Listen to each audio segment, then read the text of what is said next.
The old courthouse on Maple Street buzzed with quiet tension. The smell of coffee and disinfectant hung in the air, mingling with whispers and the clatter of heels echoing off marble floors. The morning docket was already packed.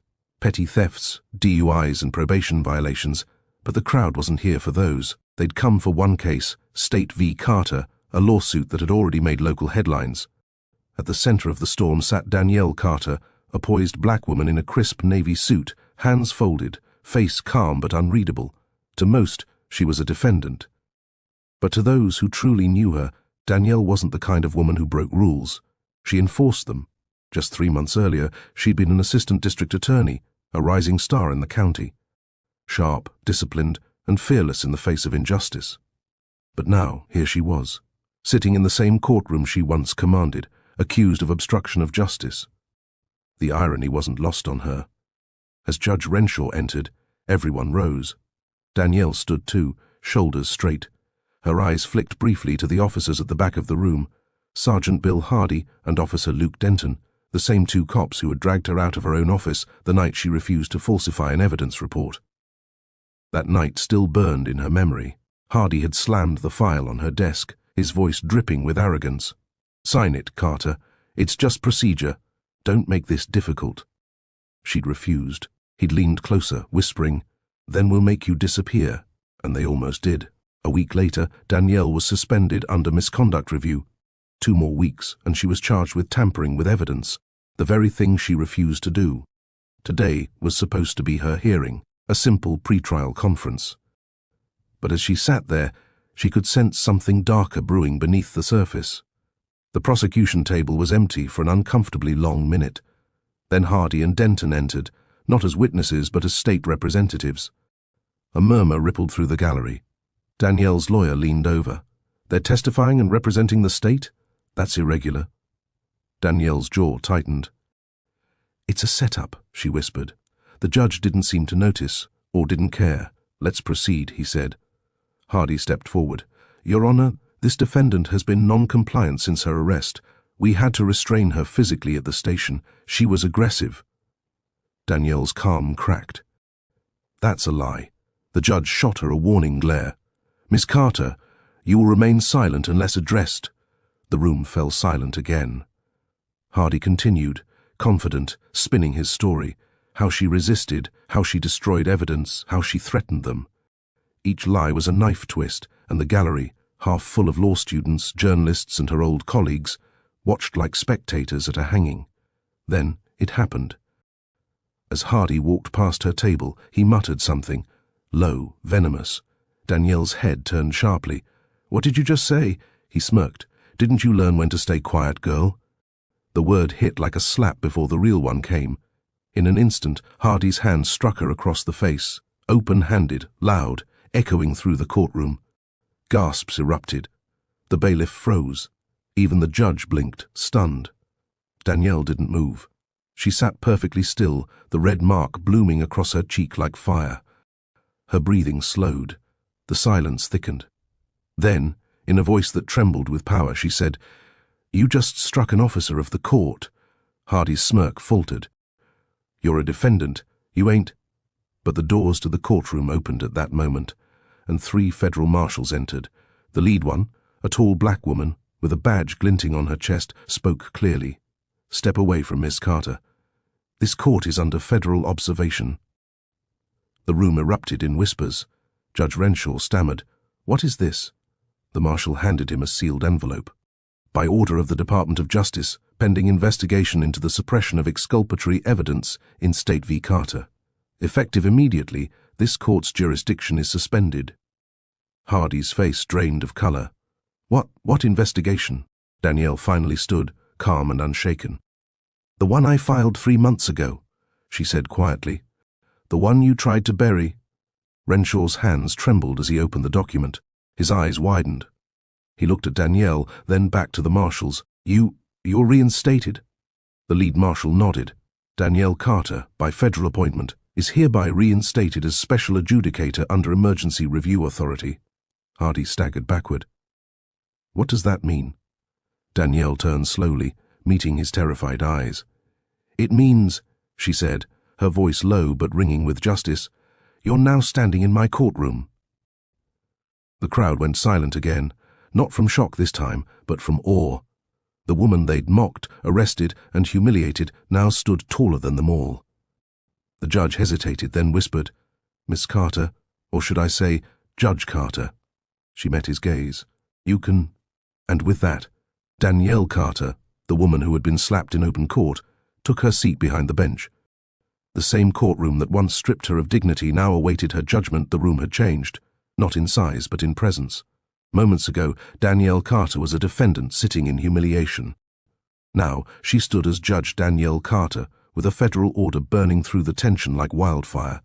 The badge of authority wasn't pinned to her chest yet, but the energy of it filled every corner of that courtroom. "Court will recess for 10 minutes, the lead marshal announced. No one moved. Even the judge, now standing off to the side, pale and trembling, couldn't find words.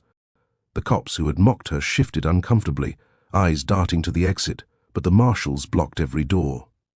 Danielle stood silently.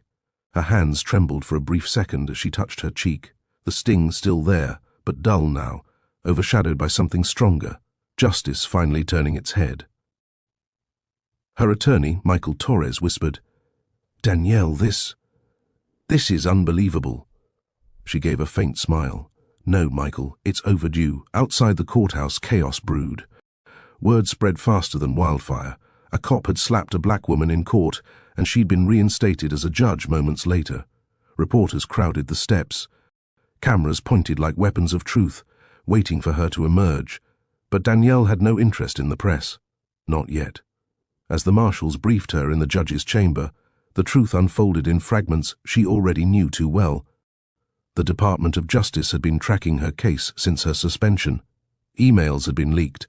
Evidence showed Hardy and Denton falsified reports to protect a prominent businessman, Leon Garrison, a campaign donor and construction magnate accused of laundering millions through city contracts. Danielle had refused to dismiss charges against Garrison. That's why they framed her. That's why they silenced her. "Federal investigators verified your claims 2 weeks ago," said Marshal Riley, the tall woman who had entered the courtroom. "The timing today was unplanned. But I think justice chose its own moment." Danielle exhaled slowly. "They humiliated me, Riley, in front of everyone. And now I'm expected to judge them with calm neutrality." Riley looked at her steadily. "You don't owe them calm. You owe them truth." The door creaked open. The same 2 officers, Hardy and Denton, escorted in under guard. Their arrogance was gone. Hardy's lip trembled. Denton's eyes darted nervously between Danielle and the marshals. Judge Renshaw tried to speak, his voice a whisper. "Ms. Judge Carter, I must protest," Riley cut in. "Your protest is noted. You're being relieved of presiding authority pending review." Danielle turned to him, voice composed but edged with steel. "You were supposed to protect the integrity of this court, Your Honor. Instead, you protected corruption." He lowered his gaze. I was told it was political, that resisting would ruin my career." Danielle's lips curved in something between pity and disappointment. "You let fear dictate justice. That ruins more than careers. It ruins lives." The marshal placed a gavel in front of her. Federal seal, heavy, real. Danielle's fingers hesitated before wrapping around it. It wasn't just a symbol, it was a weight. Every lie, every bruise, every voice that had been silenced under the same roof. When she stepped back into the courtroom, the gallery erupted in flashes. The media had somehow gotten inside. Cameras rolled as she took her seat behind the bench. For the first time, she looked down at the defendants, Hardy and Denton, from the height they had once abused. "Officer Hardy." "Officer Denton," she began, her voice firm and deliberate, "you are hereby placed under federal investigation for civil rights violations, perjury, and obstruction of justice." Hardy's jaw clenched. "You can't—" "I can," she interrupted. "And I will," the gallery murmured with shock. Denton tried to speak, voice breaking. "We were following orders." Danielle's gaze softened, but only slightly. "Then maybe you should have remembered that obedience doesn't erase morality." Every word echoed off the marble walls, heavier than the slap that had started it all. Hardy leaned forward suddenly, his composure cracking. "You think you can destroy us because of one mistake? We run this city. You're just—" The bang of the gavel cut him short. Enough. Her voice lowered, cold and precise. That sentence began with, "We run this city. That's your mistake right there. You forgot who this city belongs to." A tense silence followed. The gallery, a blend of citizens, reporters, and courthouse staff, leaned forward in awe. Danielle continued, her tone controlled but powerful. "You used power as a weapon. You turned justice into intimidation. But power without ethics isn't law, it's tyranny." The marshals took Hardy by the arm. His bravado dissolved. "This isn't over," he shouted as he was dragged away. Danielle watched him go, her face unreadable. Deep down, she knew he was right. This was far from over. Because behind every corrupt cop was a network, and behind every network was a hand feeding it. And that hand belonged to Leon Garrison. As the courtroom emptied, Michael approached. "Danielle, the media's going wild. They're calling you the judge who rose from the ashes." Danielle almost smiled, but her eyes carried something deeper, exhaustion mixed with clarity. "Let them talk," she murmured. "We're not done yet. Garrison's still out there." Riley nodded. "You'll have the DOJ's backing, but if you go after Garrison, expect resistance. He's connected to state politicians. You'll be walking into a storm." Danielle stood, her reflection shimmering in the polished wood of the bench. "I've lived through the storm," she said quietly. "Now I am the thunder." And with that, she removed her robe, folding it carefully over her arm. She knew what came next, not a trial but a reckoning. Night fell heavy over the city, draping the courthouse in long shadows. Reporters swarmed the steps, lights flashing like fireflies. Danielle Carter slipped quietly through the side exit, a hood pulled over her head, escorted by Marshal Riley. She didn't crave the spotlight. She'd tasted its venom before. But tonight wasn't about hiding, it was about preparing. They entered a black SUV, windows tinted deep. Inside, Riley handed her a secure tablet. "This is everything the DOJ pulled from Hardy's encrypted drive." Danielle scrolled through it, jaw tightening. Transfers, signatures, timestamps, a spiderweb of corruption. Hardy and Denton had falsified dozens of reports, planting evidence in cases that tied back to one man, Leon Garrison. The same man who once shook her hand at a fundraiser, smiling for cameras as he whispered, "You're a brilliant woman, Miss Carter. But don't forget, brilliance without obedience can be dangerous." He hadn't been wrong. "Look at this," Danielle said, pointing to a payment log. "That's a private fund routed through the city's police pension account. Garrison's been laundering his construction profits through law enforcement grants." Riley's eyes narrowed. "And Hardy was his enforcer." Danielle nodded. "They weren't just silencing me, they were protecting a pipeline." The SUV pulled up to a modest townhouse on the city's south side. Inside, lights were dim. Waiting for them was Michael Torres, her attorney, surrounded by files spread across the dining table. "Danielle," he greeted, "you're not going to believe what we found." He slid a photograph across the table. It was an old courtroom photo, Hardy standing in uniform beside Judge Renshaw, but in the background, just out of focus, was Leon Garrison shaking hands with both. Michael's voice dropped. "This was 5 years ago. Garrison's been buying the justice system piece by piece." Danielle leaned back, exhaling. "No wonder my cases started disappearing. The city wasn't broken, it was bought." For a long moment, silence hung between them. Then Danielle spoke, voice low but resolute. "We need to bring this to light. Every name, every signature, every bribe." Michael frowned. "You realize this isn't just a court case anymore. It's war." She met his gaze.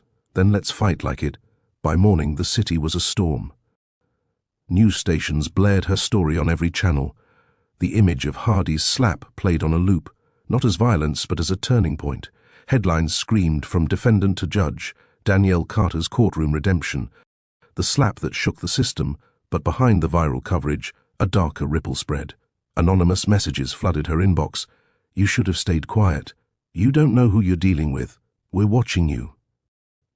She deleted none of them. She wanted them to know she wasn't afraid. That afternoon she walked back into the courthouse, not as a spectacle, but as purpose embodied. Riley met her at the door. "Federal auditors are pulling police reports for the last 5 years. It's going to be chaos." "Good," Danielle replied. "Justice usually starts with chaos." As she entered her new chambers, the courtroom buzzed with reporters and spectators again. Cameras pointed at her face, but she barely noticed. Her eyes focused on the seat where Hardy had stood yesterday. Empty now. She struck the gavel once. The sound echoed sharp and clean. "This hearing," she began, "is not about revenge. It's about truth. Officers Hardy and Denton's actions were symptoms of a deeper disease, corruption hiding behind uniforms and authority. Today, that disease meets its cure." Riley stepped forward, handing her a folder. New evidence. Judge Carter. Danielle opened it. Transcripts, bank statements, recorded calls. And one name stood out like poison: Judge Henry Renshaw. The air in the room thickened. The crowd murmured. Danielle read the summary silently. Renshaw had accepted campaign donations from Garrison in exchange for dismissing several construction fraud cases. The same judge who'd sat above her yesterday was now under federal suspicion. When she looked up, Renshaw was standing near the back of the courtroom, face ghost white. "Judge Renshaw," she called calmly, "would you care to explain these entries?" He hesitated, voice cracking. Those donations were legal contributions." Danielle's eyes were unflinching. "Legal donations don't come with envelopes marked 'Case Dismissed.'" The gallery gasped. Renshaw's composure broke. "You don't understand. They threatened me. Garrison controls everything. The police, the mayor's office, even the press. I had no choice." Danielle rose from her seat. "We all have a choice. Some of us just decide not to sell ours." Tears welled in the man's eyes. "You think you can stop him? He's untouchable." She leaned forward, voice steady as iron. Then it's time someone reached higher. For a brief moment, the room went still, the sound of reporters' pens scratching, cameras clicking, and hearts pounding in unison. Then Danielle turned to the marshals. "Issue a federal summons for Leon Garrison. I want him in this courtroom within 48 hours. Riley hesitated. "That's a dangerous move. He has friends in the governor's office." Danielle's jaw set. "Then the governor can watch justice unfold like the rest of them." As the order left her lips, murmurs exploded across the courtroom. Reporters rushed for exits, broadcasting breaking news. Judge Carter issues federal summons for billionaire Leon Garrison. Outside, somewhere in a skyscraper office, Garrison watched the live feed on a massive TV, his lips curled into a smirk. "Well," he said softly, swirling his whiskey, "the girl's grown teeth." He turned to his assistant. "Tell our friends downtown to send her a reminder. Power bites back." The assistant nodded nervously. As the camera light from a distant broadcast flickered across her face, Danielle sat back, calm and resolute. She knew what was coming, the retaliation, the intimidation, the chaos. But beneath it all, a quiet certainty burned. The system that broke her was about to face the woman it created. And this time, she held the gavel. By dawn, the city was trembling. Federal marshals patrolled the courthouse steps, journalists camped in vans, and drones hovered above for live footage. Overnight, Danielle Carter had become a symbol of defiance, of justice, of every silenced voice finally shouting through her. But symbols are dangerous, especially to men like Leon Garrison. At precisely 8 a.m., a black limousine rolled to a stop outside the courthouse. Out stepped Garrison, tall, silver-haired, dressed in an immaculate charcoal suit. His calm was theatrical, his smile weaponized. Cameras swarmed him as he adjusted his cufflinks. "Mr. Garrison, any comment about Judge Carter's summons?" A reporter shouted. He paused, smiled faintly, and replied, "I have great respect for the judiciary, even new additions to it." A few reporters chuckled nervously, sensing the venom wrapped in charm. Inside the courthouse, Danielle stood before her mirror, fastening the robe over her shoulders. The gavel lay on the desk, reflecting morning light. She stared at it for a moment. "You ready?" Riley asked, stepping in. "Ready or not," Danielle said softly. "They're coming." The courtroom filled quickly. Federal security scanned every inch, but tension still lingered, the kind that crept under the skin. Garrison entered like a king entering a theater, his lawyers trailing behind like shadows. He made sure to glance her way, nodding with mock civility. Danielle didn't flinch. "Court is now in session," she said, her voice carrying authority that silenced the whispers. "We are here under federal review to determine whether Mr. Leon Garrison engaged in obstruction, fraud, and conspiracy to manipulate judicial outcomes." Garrison's lawyer rose, smooth and confident.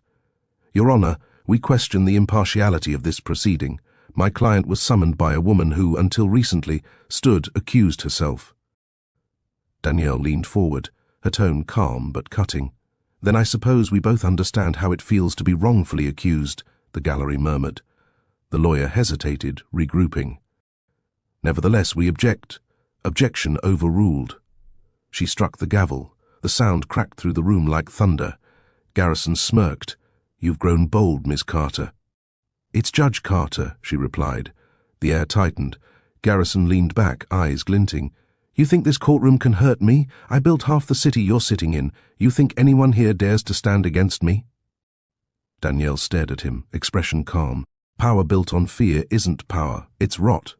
Before he could respond, Riley entered with a sealed folder. Evidence recovered last night, Your Honor. Audio files from Hardy's drive. Danielle opened the folder, scanning the transcript. Her heartbeat quickened. Hardy's recorded voice played over the speakers. Garrison said it's handled. The DA's office will fold. If Carter won't play ball, we'll make her look dirty. He's got the judge in his pocket. The courtroom erupted. Danielle looked up slowly. Mr. Garrison, do you deny these recordings? Garrison didn't flinch. His expression was a mask carved from arrogance. Your Honor, he said, chuckling under his breath, anyone can fake a recording. You can't possibly build a case on a few audio clips of men desperate to save their jobs. Danielle's voice was steady. Then perhaps we should listen to the rest. She nodded toward Riley. The marshal tapped the tablet again, and the courtroom speakers filled with another voice, unmistakably Garrison's, calm and predatory. If she talks, shut her down. I don't care how. Use her own department against her. Make it clean. Make it final. The silence that followed was deafening. Even the cameras stopped moving. Danielle's eyes were sharp, unwavering. Those are your words, Mr. Garrison. Do you deny them? He adjusted his tie, unbothered. A man of my standing has enemies. You don't survive in my business without someone trying to frame you.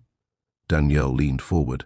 You mean the business of bribing officers, silencing prosecutors, and bending the law for profit? His lawyer jumped to his feet. Objection. Overruled, Danielle snapped. Sit down, counselor. The man hesitated, then obeyed. The crowd murmured again, phones rising to record.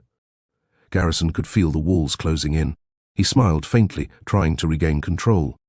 You think you've won because you embarrassed a few dirty cops? The city runs on my contracts. The mayor himself owes me favors. One ruling from this courtroom doesn't change who holds the leash. Danielle rose from her seat, voice lowering into a controlled fury. You're right about one thing, Mr. Garrison. This isn't about one ruling. It's about a system that let men like you believe the law was for sale. The gavel slammed once, sharp and echoing. I hereby order a full federal audit of every construction contract issued by Garrison Enterprises in the last 10 years. All operations are to be frozen effective immediately. The courtroom exploded in chaos. Cameras flashed. Reporters rushed out to broadcast the breaking story. Garrison's composure cracked, his mask finally slipping. You'll regret this, he shouted, slamming his hand on the table. You're finished, Carter. But Danielle didn't flinch. I was finished the day I let fear silence me, she said. That day is over. Two marshals approached, taking Garrison by the arm. He resisted, hissing under his breath. You have no idea what you've started. Danielle met his gaze, calm and fearless. I know exactly what I've started. It's called justice. As they escorted him out, flashes filled the room like lightning. Every eye followed Danielle, the woman who had once been struck down, now standing taller than power itself. Outside, chants began to rise from the crowd. Carter! Carter! Justice for Carter! Riley turned to her as the last of the reporters cleared out. You did it, she said quietly. Danielle exhaled, finally sitting. No, she whispered. I started it. Riley frowned. You think Garrison will strike back? Danielle looked at the gavel, still trembling faintly from the last strike. People like him don't lose gracefully. He'll come after what I care about next. Michael entered the chamber, phone in hand, face pale. Danielle, you need to see this. He turned the screen toward her, a live stream, her home. Police sirens flashing in the background. A news ticker scrolled, breaking unknown raid, conducted at T. Judge Carter's residence. Danielle froze, her pulse spiking. Riley snatched the phone. Federal agents didn't authorize that. Michael's voice shook. Then who did? Danielle rose, eyes darkening with fury. The people who think I'm still that woman sitting silent in the defendant's chair. She grabbed her coat. Not anymore. Riley nodded to her team. Let's move. As Danielle stepped into the night again, the city lights reflected in her eyes, not as a glow but as fire. The same system that once broke her door would soon hear her knocking back. And this time, she wasn't asking for justice. She was delivering it. The convoy sped through the rain-slick streets, sirens wailing low. Danielle's heart pounded, but her face was stone. Every mile closer to her house, the flashing lights grew brighter. Smoke curled into the sky, thin, dark, menacing. Riley's voice cut through the tension. We've got unmarked vehicles on site. No federal tags. Looks like local PD, but their orders aren't coming from us. Danielle's jaw tightened. Then someone's using the badge to finish what Garrison started. When they arrived, her front yard was a blur of chaos. Uniformed men with flashlights shouting orders, pretending to search for evidence. But Danielle could tell from their precision that this wasn't a search. It was a warning. Riley barked to her team, "Federal marshals, drop your weapons!" The imposters froze, confusion rippling through them. One officer turned, startled. It was Officer Denton, the same man who once stood beside Hardy in that courtroom. "Denton?" Danielle said, stepping forward, rain soaking through her coat. "You're under federal custody. How did you—" He raised his hands, trembling. "I didn't come to hurt you. They told me to torch the place, said if I didn't, they'd go after my family." Riley's gun didn't lower. "Who told you that?" Denton's voice cracked. "Garrison's men. He's still pulling strings from his holding cell. Said if the judge keeps pushing, the next thing to burn won't be her house." Danielle's stomach turned. Her home, the only place she'd ever found peace, was half-charred, her windows shattered. Yet she didn't flinch. She stepped closer to Denton, voice calm. "You have a choice, officer. Help me expose him, or help him bury us all." Denton's eyes met hers. Guilt, fear, and something that looked like hope. "I'll testify," he whispered. "I'll give you everything." Riley nodded to her team. "Get him to protection." Now, as they led Denton away, Danielle turned toward the flames consuming the edge of her porch. She didn't cry. She didn't curse. She just watched. Michael joined her, umbrella shaking in the wind. "You can rebuild," he said softly. Danielle's voice was low, fierce. "No, I'm not rebuilding. I'm cleaning house.